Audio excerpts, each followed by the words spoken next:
Yanni Creationsലേക്ക് എല്ലാവർക്കും സ്വാഗതം. അപ്പോൾ യോക്ക് നൈറ്റിയുടെ സ്റ്റിച്ചിങ് വീഡിയോ ആണ്. നമ്മൾ ഇതുപോലെ ഫ്രണ്ട് പാർട്ടിലെ നെക്ക് ഡിസൈൻ കഴിഞ്ഞായിരുന്നു. ഈ വീഡിയോ കാണേണ്ടവർക്ക് തൊട്ട് മുകളിൽ വരുന്ന ടൈറ്റിൽ ക്ലിക്ക് ചെയ്യുക. ഇനി നമ്മളിപ്പോൾ ചെയ്യാൻ പോകുന്നത് ബാക്ക് നെക്ക് സ്റ്റിച്ച് ചെയ്യാൻ പോവുകയാണ്. ഞാനിപ്പോൾ ബാക്ക് നെക്ക് ഇതുപോലെ നിവർത്തി വെച്ചു. എന്നിട്ട് നിങ്ങൾ ഇതുപോലത്തെ ഒരു ക്രോസ് പീസ് കട്ട് ചെയ്തെടുക്കുക. ക്രോസ് പീസ് ആണെങ്കിൽ മാത്രമേ നമുക്ക് നെക്ക് ഫിനിഷിൽ കിട്ടുകയുള്ളൂ. അപ്പോൾ ഇതുപോലെ ക്രോസ് പീസ് വെക്കുക. എന്നിട്ട് 1/2 ഇഞ്ചിൽ നെക്ക് അടിക്കാം.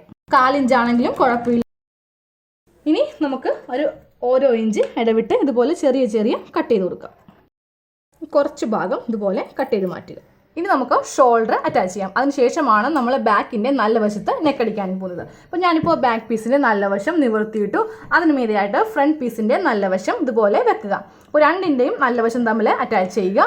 എന്നിട്ട് ഇതുപോലെ രണ്ടിൻ്റെയും തുണി ഒരുമിച്ച് വെച്ചിട്ട് ഈ ഭാഗം ഇതുപോലെ വെക്കുക. എന്നിട്ടൊരു 1/2 ഇഞ്ച് ഇതുപോലെ മടക്കിയിട്ട് വേണം ഷോൾഡർ കൂട്ടുവാനായിട്ട്. ഇതേപോലെ നമുക്ക് ഈ ഭാഗവും ചെയ്യാം. നമുക്ക് ഇതുപോലെ ഷോൾഡർ ഓപ്പൺ ചെയ്തെടുക്കാം. ഇനി നല്ല വശത്ത് നമുക്ക് നെക്കടിക്കാം. ബാക്കിൻ്റെ നല്ല വശത്ത് ഇനി നമുക്കിതിങ്ങനെ മടക്കി അടിക്കാം. അപ്പോൾ ജസ്റ്റ് ഷോൾഡറിൻ്റെ അവിടെ നിന്ന് സ്റ്റിച്ച് സ്റ്റാർട്ട് ചെയ്യാം. തുണി ഉള്ളിലേക്ക് ഇതുപോലെ മടക്കി വെച്ചിട്ട് സ്റ്റിച്ച് ചെയ്യാം. ഇനി നമുക്കിതിൽ സ്ലീവ് അറ്റാച്ച് ചെയ്യാം. അപ്പോൾ ഈ ഷോൾഡറിൻ്റെ ഈ ഭാഗത്ത് സ്ലീവിൻ്റെ സെൻറ്റർ കറക്റ്റ് ഇതുപോലെ വെച്ചിട്ട് വേണം സ്ലീവ് അറ്റാച്ച് ചെയ്യാനായിട്ട്.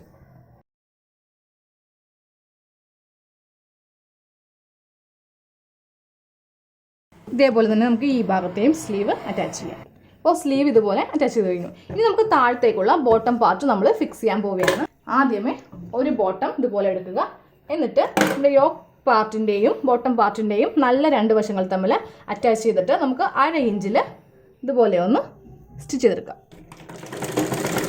ഇനി നമുക്ക് പതിച്ചടിക്കാം. അപ്പോൾ നമുക്ക് തൊട്ടിപ്പുറത്തെ ഭാഗത്തും ഇതുപോലെ യോക്ക് പീസ് ബോട്ടം പീസും തമ്മിൽ ജോയിൻ ചെയ്തെടുക്കാം. അപ്പോൾ 2 യോക്ക് പാർട്ടും ഇതുപോലെ സ്കേർട്ട് പാർട്ടും തമ്മിൽ ജോയിൻ ചെയ്തെടുത്തു. ഇനി നമുക്കിതിന് സൈഡ് കൂട്ടാം. നമ്മൾ എല്ലാ ഭാഗത്തും 2 ഇഞ്ചായിരുന്നു സീം അലവൻസ് വിട്ടത്. ആ ഒരു ഗ്യാപ്പിൽ നമുക്ക് സ്റ്റിച്ച് ചെയ്യാം. ഈ യോക്ക് പാർട്ട് വരുമ്പോൾ ഇതേപോലെ 2 ഭാഗവും ഒരുമിച്ച് വെച്ചിട്ടായിരിക്കണം സ്റ്റിച്ച് ചെയ്യേണ്ടത്.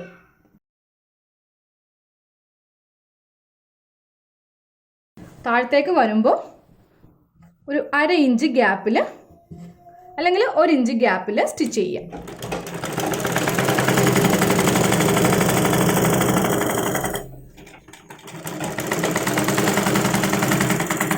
ഇതേപോലെ തന്നെ ഈ ഭാഗത്തും സ്റ്റിച്ച് ചെയ്തെടുക്കാം. അപ്പോൾ 2 വശവും ഇതുപോലെ ജോയിൻ ചെയ്തെടുത്തു. ഇനി നമുക്കിതിൻ്റെ അടിഭാഗം മടക്കിയടിക്കാം. അപ്പോൾ 1 ഇഞ്ച് സീം അലവൻസ് ഇട്ടിട്ടുണ്ടായിരുന്നു. ആദ്യമേ 1/2 ഇഞ്ച് മടക്കുക. വീണ്ടും ഒരു 1/2 ഇഞ്ച് മടക്കിയിട്ട് സ്റ്റിച്ച് ചെയ്യാം. നമുക്കിത് നല്ല വശം എടുക്കാം. യോക്ക് നൈറ്റിയുടെ ഫുൾ സ്റ്റിച്ചിങ് കഴിഞ്ഞു. Thank you.